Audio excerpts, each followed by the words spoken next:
आज की इस वीडियो में आपका स्वागत है। तो तैयार हो जाइए डरने के लिए। काफी बार आपके साथ भी ऐसा हुआ होगा कि आधी रात को आपकी नींद खुल गई हो और ऐसा लगा हो मानो कोई आपके पास बैठा था, या फिर तुरंत किसी ने आपको जगाया था और आप हड़बड़ाहट में उठ खड़े हुए। कभी ना कभी हर किसी के साथ ऐसा होता है। एक छोटा सा नवजात शिशु भी गहरी नींद में सोया हुआ हो और वो अचानक चिल्लाकर रोना शुरू कर दे, तो इसका मतलब भी कई हद तक यही है कि उसको भी वहाँ किसी के होने का एहसास हुआ था। ऐसा क्यों होता है? इसका एक कारण ये है कि आधी रात को शैतानी दुनिया के लोग धरती पर घूमते हैं और उनकी शैतानी शक्तियाँ उस समय चरम सीमा पर होती हैं। आज मैं आपको अपने साथ बीती एक ऐसी घटना बताऊंगा। तब मैं कॉलेज में था और एक हॉस्टल में रहता था। मेरे साथ उस कमरे में एक और लड़का रोहित रहता था। रोहित और मेरी कोई गहरी दोस्ती नहीं थी। उसका फ्रेंड सर्कल अलग था और मेरा अलग। वह मौज मस्ती करने वाला लड़का था और मैं पढ़ाई करने वाला। हमारे कॉलेज के पीछे एक बहुत ऊंची दीवार थी। उस दीवार के पीछे शमशान घाट था। ये हमारी बदकिस्मती कह लो कि हमारा कमरा उस दीवार के बहुत करीब था। वैसे तो दिन में अक्सर हम कमरे में नहीं होते थे, पर जब शाम को थक कर आते थे तो एक अजीब सी घुटन महसूस होती थी। उस कमरे को बदलने की बहुत कोशिश करी पर नाकामयाब रहे। एक रात मैं बहुत थका हुआ था, बदन पूरी तरह टूट रहा था। कैंटीन जाकर खाना खाने की भी हिम्मत नहीं थी। मैं बिस्तर पर लेटते ही सो गया। करीब 3 बजे मेरी आंख झटके से खुली।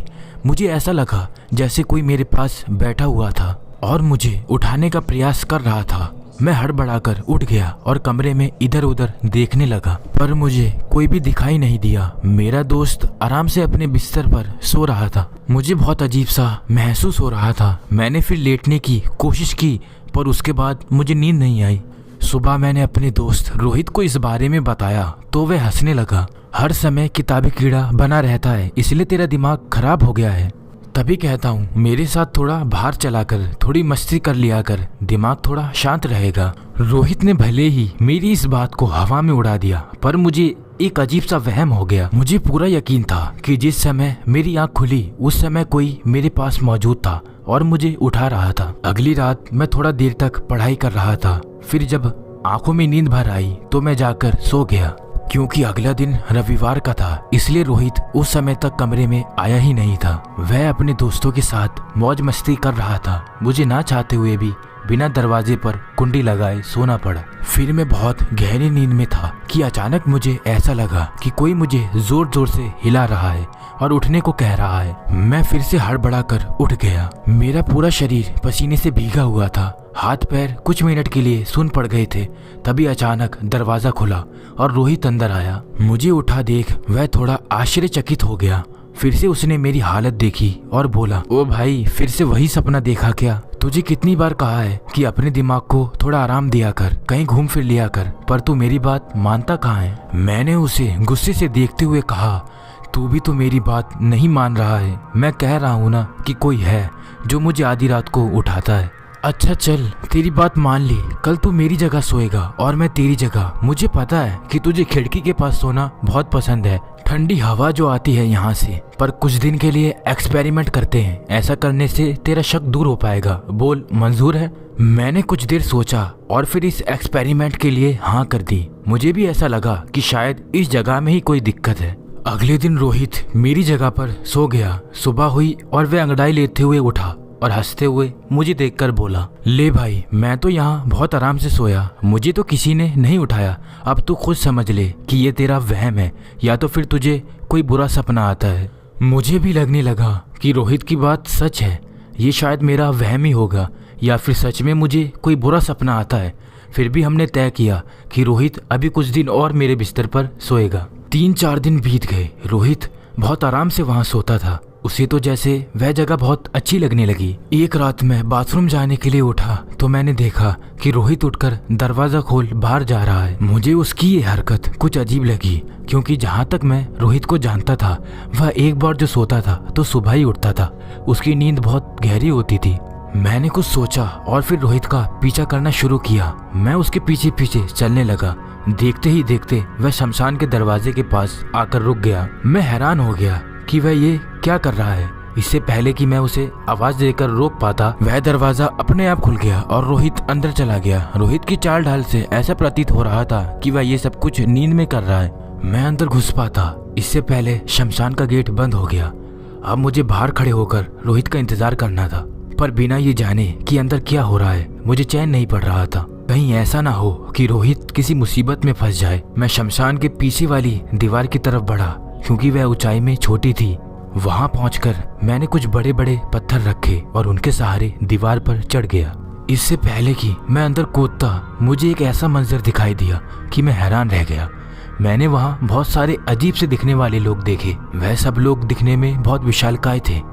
उनके शरीर हम इंसानों के शरीर से बहुत अलग थे। उनका रंग बिल्कुल काला था। उन्होंने अपने गले में बहुत अजीब सी माला डाल रखी थी। जब मैंने उन्हें गौर से देखा तो उन मालाओं में छोटी छोटी कंकाल की खोपड़ियां थी। उन्हें देखकर मेरे रोंगटे खड़े हो गए। वह लोग जितने भयानक थे उससे भी ज्यादा भयानक वहाँ का मंजर था। शमशान के बीचों बीच आग जल रही थी और उस आग के चारों तरफ ये अजीब से दिखने वाले विशालकाय भयानक लोग मस्ती से नाच रहे थे। इन सब का शरीर हम आदमियों के शरीर से बहुत ज्यादा विशालकाय दिख रहा था और सबके बाल लंबे थे जो कि खुले हुए थे और सबके माथे पर एक अजीब सा निशान बना हुआ था। जब मैंने उस निशान को देखा तब मुझे कुछ समझ आया।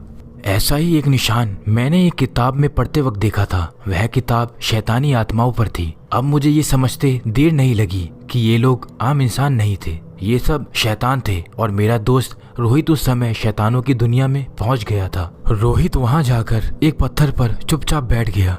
तभी एक बहुत ही विशालकाय शैतान अपनी जगह से उठ खड़ा हुआ। उसके उठते ही बाकी सारे शैतान चुपचाप खड़े हो गए। वह उन सबका लीडर लग रहा था और वह उन सबसे ज्यादा खूंखार और भयानक दिख रहा था। वह शैतान रोहित के पास आकर खड़ा हो गया और एक अजीब से दिखने वाले बर्तन में उसने कुछ पीने का सामान रोहित की तरफ बढ़ाया। मैं वहां जाकर रोहित को वो पीने से रोकना चाहता था, पर मेरी हिम्मत नहीं हुई क्योंकि मुझे पता था कि यदि मैं वहां जाता तो वो मुझे मार डालते या फिर मेरे साथ वही करते जो रोहित के साथ होने वाला था।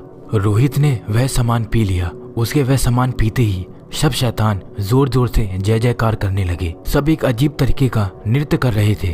तभी वहां कुछ जानवरों को लाया गया और उन्हें एक बहुत बड़े से पत्थर के ऊपर रख दिया गया। देखने में वह जानवर मरे हुए प्रतीत हो रहे थे। फिर कुछ शैतान आगे आए और उन जानवरों पर कुछ अजीब सी विद्या करने लगे। ऐसा लग रहा था जैसे उन जानवरों को बलि के लिए तैयार किया जा रहा हो। कुछ समय बाद जब उनकी विद्या पूरी हुई तब उनमें से एक खूंखार से दिखने वाले दानव जैसे शैतान ने एक बहुत बड़ा सा खंजर निकाला और उन जानवरों को काट दिया। ये सब देख मैंने अपनी आंखें बंद कर ली। मुझे ऐसा लग रहा था कि मेरे हाथों पैरों में जान ही नहीं रही और मैं अभी बेहोश होकर गिर पड़ूंगा। मेरा मन हुआ कि वहां से चुपचाप चला जाऊं, पर मैं रोहित को ऐसे छोड़ नहीं सकता था। मैंने घड़ी देखी, 4 बजने में बस कुछ ही समय बाकी था। मैंने ये कहीं पढ़ा था कि आधी रात को शैतानी शक्तियाँ सबसे ज्यादा ताकतवर होती हैं, पर 4 बजे के बाद उनकी ताकत खत्म हो जाती है और सारी शैतानी ताकतें गायब हो जाती हैं। मैं उसी वक्त का इंतजार कर रहा था। जानवरों को काटने के बाद वह सभी शैतानों ने पहले उस जानवर के एक भाग को काटकर अपने नेता को भोग लगाया और बाद में सबने बांटकर उसको खा लिया। अब वह सब बहुत अजीब सी चीज पीकर मस्ती में झूम रहे थे। रोहित चुपचाप बैठा ये सब देख रहा था। धीरे धीरे वहाँ की शैतानी शक्तियाँ कम होने लगी और वह शैतान गायब होने लगे। जैसे ही सब शैतान वहाँ से गायब हुए, रोहित उठा और उसी हालत में शमशान के गेट से बाहर निकल हॉस्टल की तरफ बढ़ने लगा।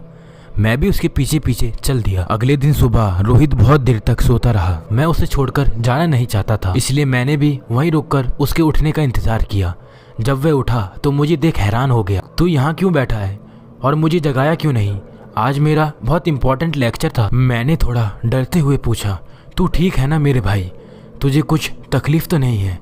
तुझे कुछ अजीब सा महसूस तो नहीं हो रहा? रोहित मुझे बहुत ही अजीब निगाहों से देख रहा था। शायद मुझे पागल समझ रहा था और कहने लगा, मुझे तो लग रहा है कि तेरी तबीयत कुछ खराब है। ये कैसा सवाल कर रहा है तू? थोड़ी ज़्यादा नींद आ गई और क्या? ये सब कहकर वह उठकर नहाने चला गया और मैं उसे हैरान परेशान देखता रहा। काफ़ी दिनों तक मैं उसे करीब से देखता रहा, उसके अंदर आ रहे बदलाव को महसूस करता रहा। रोहित हालांकि थोड़ा मौज मस्ती करने वाला लड़का था, परंतु उसने कभी शराब और सिगरेट को हाथ तक नहीं लगाया था। पर मैंने देखा कि अब वह छुप छुप कर सिगरेट पीता था और अपने कुछ दोस्तों के साथ बाहर जाकर शराब भी पीकर आता था। पढ़ाई में कभी रोहित अव्वल तो नहीं आया, पर फेल भी नहीं हुआ था।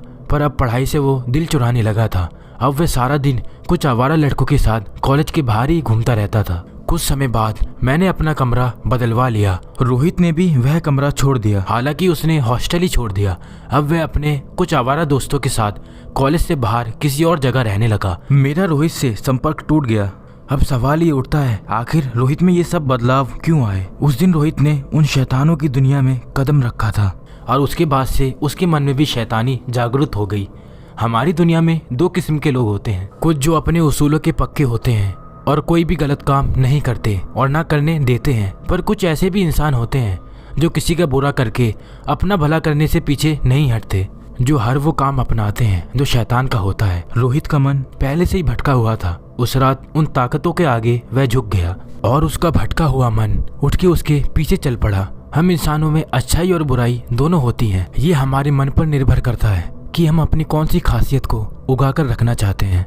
शैतानी ताकत हम इंसानों को कमजोर बनाकर अपने शैतानी प्रकृतियों को हमारे अंदर प्रवेश कराने में लगी रहती है। ये हम इंसानों पर निर्भर करता है कि हम अपने मन को सच्चा रखें, जिससे कोई भी शैतानी ताकत हम पर किसी भी प्रकार का हमला ना कर सके।